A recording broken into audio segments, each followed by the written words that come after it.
Hello and welcome to the 12 Months to Marathon podcast with me, John Hill, the running podcast for the over 35s with Marathon Dreams.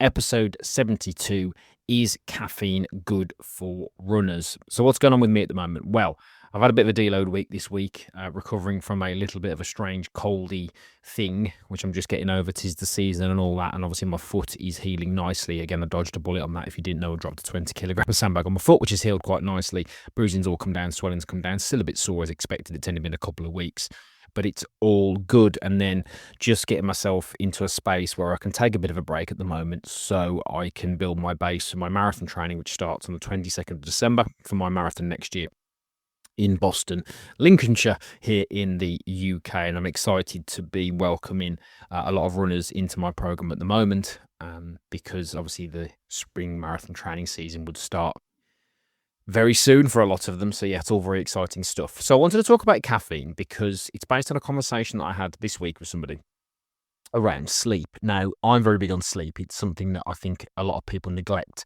And quick side note, when I lost weight all those years ago, 20 years ago, one of the best things about losing weight is the fact that you realize that you're actually in control of more things than you think. Okay. Because when you're overweight and miserable and unhealthy and don't like yourself, you feel out of control out of a lot of things. But when you start to regain your health, I think you regain a lot of your control. And one of those things that I found that was interesting was sleep. I started to realize that actually there are things you can do to improve your sleep, which are not that complicated and not that difficult, really, if we're honest. And one of those things is caffeine. Now, I'm a caffeine drinker. I love coffee. I love really good coffee. I'm a bit of a coffee snob, as it were. I do like nice coffee.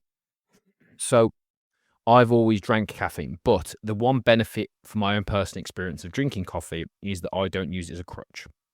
And what I mean by that is that I don't use it because I'm tired. I use it actually because I like it. And once I first cottoned onto my own caffeine tolerance, which was probably about 10-ish years ago, maybe a little bit longer, I did a genetic test. And one of the things that it worked out was that my caffeine tolerance stays in my system. Caffeine, stays in my system for about 6 to 8 hours. Now, some people can have 3 triple espressos and go to bed. I am not one of those people. So what I discovered was really after about midday or 1 o'clock, I shouldn't really be having any caffeine. And I realized that.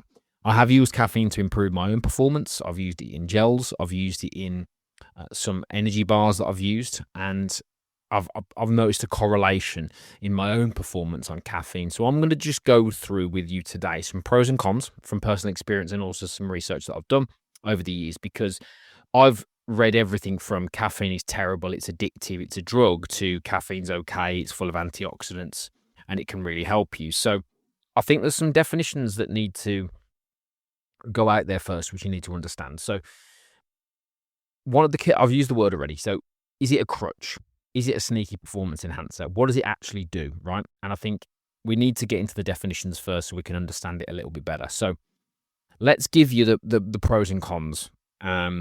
So grab yourself a cup of coffee, tea, or green tea, and let's crack on, pun intended. So let's start with what caffeine actually does. So caffeine, okay, let me give you a bit of a definition here. So one of the biggest myths about caffeine is that it gives you energy. Now, I'm not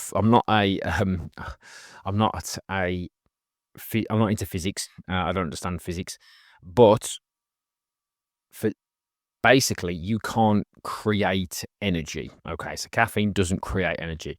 What caffeine does is masks fatigue. So it's kind of like a nervous system stimulant. Okay, now once it's absorbed, it basically binds to certain receptors in the brain that normally tell you that you're tired, and it kind of switches those off. So it tells you that you're not fatigued, you're okay. So it will lead to alertness, reduced perception of effort, delayed fatigue, potential improvements in endurance and even speed. Okay. It can also stimulate fat metabolism, and it can help preserve glycogen stores in longer efforts. So actually, that's why a lot of people do use caffeine as a performance aid, because it can help, in essence, mask fatigue, but also have some other benefits underneath the surface. And I've seen that firsthand. I must admit, whether it's placebo or not, I've used caffeine in some of my best performances across all distances in running. Okay. What I've done personally, though, which I will share with you, is that I've not overused it. I'm not an overuser. So I'm really structured with my caffeine.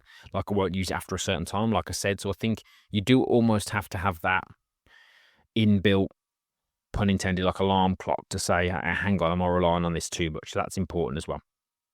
Okay.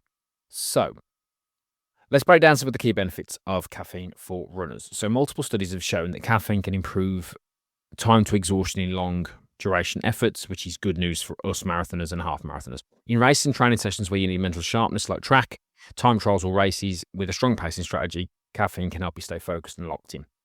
It creates a lower perceived effort. So even if you're working hard, caffeine can make it feel easier. Like I said, it doesn't give you energy, but it can mask fatigue and it can help you push through where you'd normally be struggling. And I've seen that firsthand when I did High Rocks this year, when I didn't sleep very well and I loaded up on a very high caffeinated energy bar that I take, and it did sort of mask a lot of that fatigue. So caffeine taken mid-race can delay the crash feeling, helping you to hold pace deeper in the run. Now, I will quickly tangent here onto my personal race strategy. So when I do a marathon, for example, I normally do gels every 4 miles, 4, 8, 12, 16, 20, and 24. And 2 of those gels usually are caffeine based. The other 4 are, is it 4? 4, 8, 12, 16, 24. 5, sorry. 4, 8, 12, 16, 24, 26. So in the 6 gels, 2 of them are usually caffeine, minimum. Okay. And I will usually take the first caffeine gel at 8 miles and the second caffeine gel at 20 miles. Usually that's how I do it. So I use it on longer. I use it as a pre-run thing, but not as really as a crutch. And sometimes I'll use it as if I'm going out on a high intense run and I'm a little bit tired, I will use it in that sense. But I tend to just rely on my normal caffeine intake in the morning, which is a cup of coffee, unless I'm extra tired and I have to do the workout. Usually if I'm really fatigued, I won't do a workout. I will readjust my race calendar accordingly or my training calendar accordingly. Right, downsides. Let's talk downsides. The biggest one, which I've struggled with, is GI distress or gut problems, because caffeine speeds up the rate of gastric emptying. And yeah, so you know where I'm going with this. Obviously, if you've ever been caught short, so it can have that impact on you, which can be a good thing if you do need to, have a bit of spring cleaning, as it were.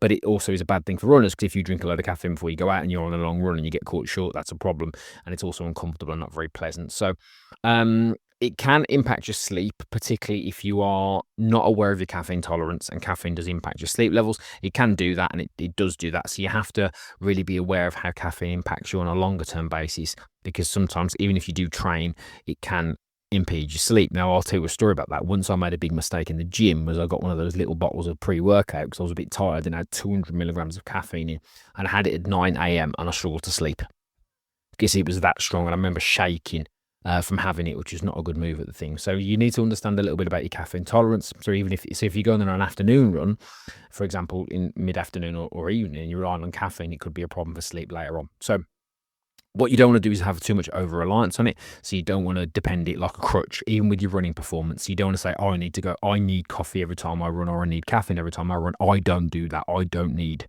caffeine every time that I run, particularly. I'll only really do it pre-run. I always have some in the morning just because I like it, but I'll always only do it pre-run if I'm a little bit tired and I need to perform, but not fatigued. I don't use it to mask extreme fatigue, because that's a body's signal to rest. Do you know what I mean?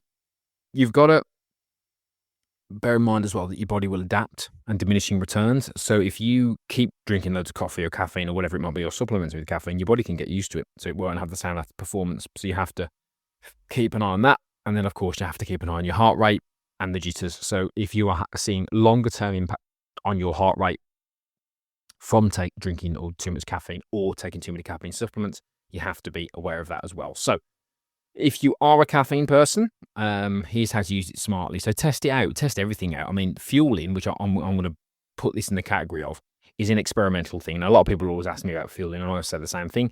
Fueling's got a big experimental element to it, which you need to assess. So it's not one of those things you should try for the first time in a race, particularly caffeine gels. I've heard stories about people trying caffeine gels for the first time in a marathon, and then, like we said, about GI distress or digestive trauma, getting caught short. So make sure you practice it if you do use it.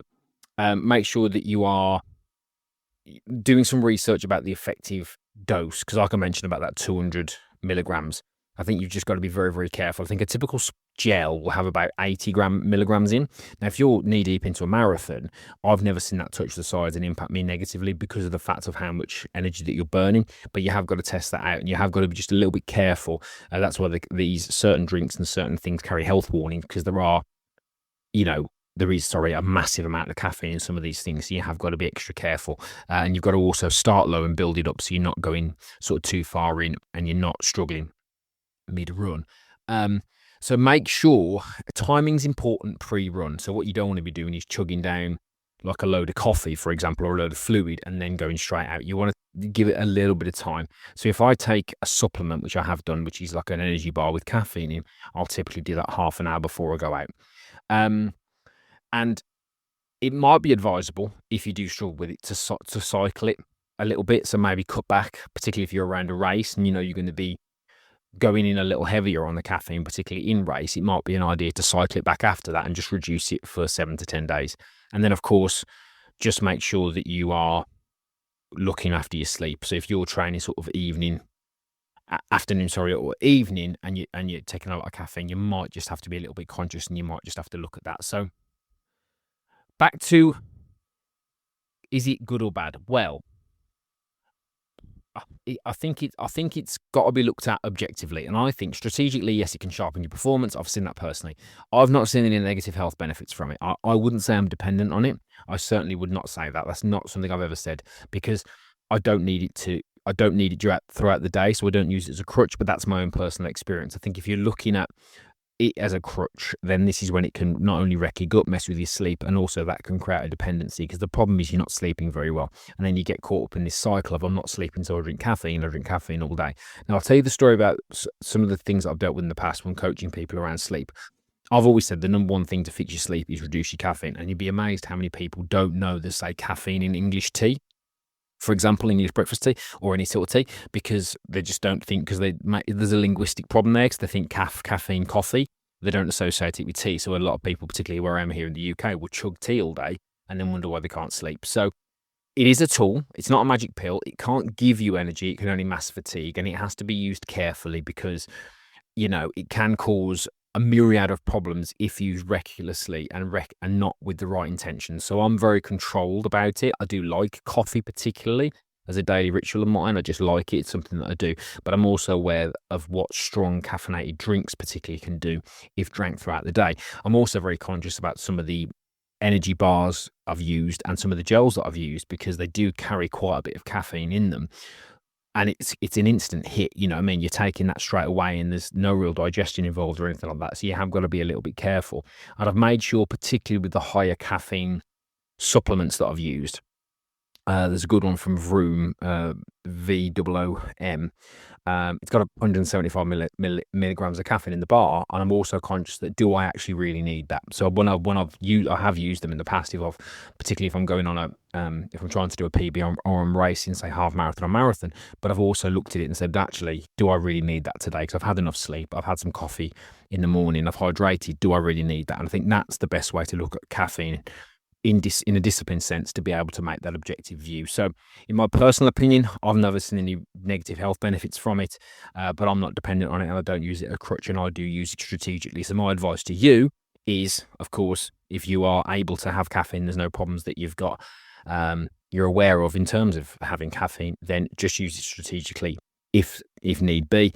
But always remember that people have always achieved personal bests and done things like this without caffeine at all. So there are ways and means. So it is personal choice. My personal opinion is, if used correctly, it can be a really good tool, but it has to be used objectively and subjectively. Like most things are with running, you have to experiment and test things out. So yeah, that's my view on caffeine. So hopefully that helps. And as always, I do appreciate if you are listening to this for the first time, please make sure to subscribe to wherever you get your podcasts from. That's really appreciated. The regular listeners, drop me a review on Spotify if you haven't done so. Drop me a star rating. Really helps me, that does. So I do appreciate that, or a little comment as well. Also goes a long way. Make sure to share it with your friends. Is also very, very important. If you want any advice, you want to have a chat about spring marathon training or anything like that, hop on over to Instagram at 12 months to marathon. I've got a Black Friday deal going on until the end of November. So that's Sunday as I record this. So make sure you get in touch with me there, and we can have a chat, see if and how we can help. And don't forget, you can join my free running community by going to Instagram, going to my bio, and you can click the link and you can get involved in my free running community over there, where we can take you away from the noise of social media and connect with you at a different place. So again, thank you very much for listening. Sorry. Don't forget to drop over to Instagram and follow me at 12 months to marathon, and I'll speak to you all again very soon indeed.